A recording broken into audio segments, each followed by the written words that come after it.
Nashik star न्यूजला subscribe करा, bell icon press करायला विसरू नका। अंधश्रद्धेपोटी करोडो रुपये बाजारभाव असलेल्या दुर्मिळ मांडूळ जातीच्या सापाचे सर्पमित्र ऋषी कांबळे यांनी प्राण वाचवले। पाथर्डी फाटा येथे एका ठिकाणी मांडूळ जातीचा साप असल्याची माहिती सर्पमित्र ऋषी कांबळे यांना कळताच त्या ठिकाणी जाऊन सापाला व्यवस्थित पकडून ताब्यात घेतले आणि वन विभागाचे वनपरिक्षेत्र अधिकारी विवेक भदाणे यांच्याशी संपर्क साधून मांडूळ जातीच्या सापाची ऑफिसमध्ये जाऊन नोंद करून त्याला जंगलात सोडण्यात आले।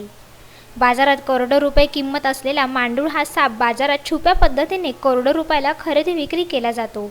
ही सर्व अंधश्रद्धा असून एक सर्वसामान्य सापच असल्याची माहिती सर्पमित्र ऋषी कांबळे यांनी दिली आहे। पाथर्डी फाटा परिसरात का इथे एक मांडूळ जातीचा साप आहे, तर त्या सापासाठी मी रेस्क्यू करण्यासाठी गेलो होतो। तो रेस्क्यू केला आहे की जे मांडूळबद्दल काही लोकांच्या मनात काही गैरसमज आहे का ते विकले जातात किंवा त्याच्यावरती काही पैसे भेटतात, असं कुठल्याही प्रकारचं काहीच नाही। ही सगळी निव्वळ एक अफवा आहे।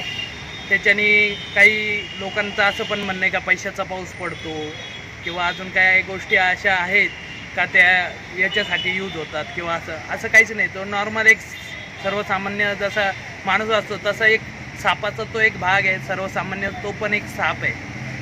या सापामुळे लक्ष्मी प्राप्त होते तसेच दुर्धर आजार बरे होतात अशी लोकांची समज असून यामध्ये लोकांचे षडयंत्र असून कुठल्याही प्रकारचा यापासून धनलाभ होत नसल्याचं वनपरिक्षेत्र अधिकारी विवेक भदाणे यांनी सांगितले।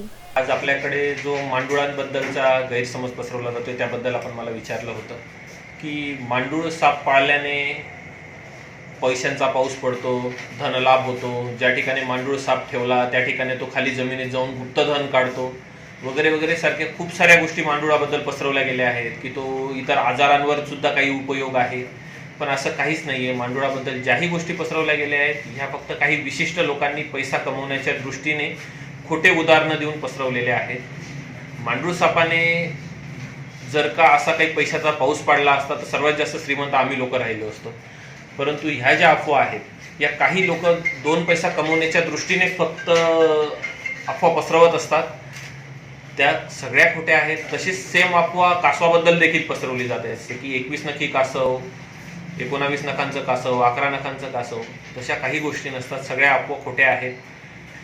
असंच जर का धनलाभ होत राहिला असता तर कोणालाच काम करायची गरज पडली नसती आणि जंगलात राहणारे जे लोक आहेत ते सर्वात जास्त श्रीमंत राहिले असते, कारण त्यांच्या आजूबाजूला हे सर्व जनावरं साप कासव हे वावरत असतात। हे सर्व गोष्टी खोट्या आहेत। मांडूळ हा खरं तर शेतकऱ्यांचा मित्र समजला जातो। जमिनीत असल्याने त्याच्यापासून जमीनही निर्जंतुक करण्यास जास्तीत जास्त मदत शेतकऱ्यांना होत असते। यावेळी वन परिमंडल अधिकारी अनिल आहेरराव, वनरक्षक राजेंद्र ठाकरे, वनमजूर संपत निंबेकर व अशोक खांदोळे यावेळी उपस्थित होते। नाशिक स्टार न्यूजसाठी राजेंद्र दोंदे, नाशिक।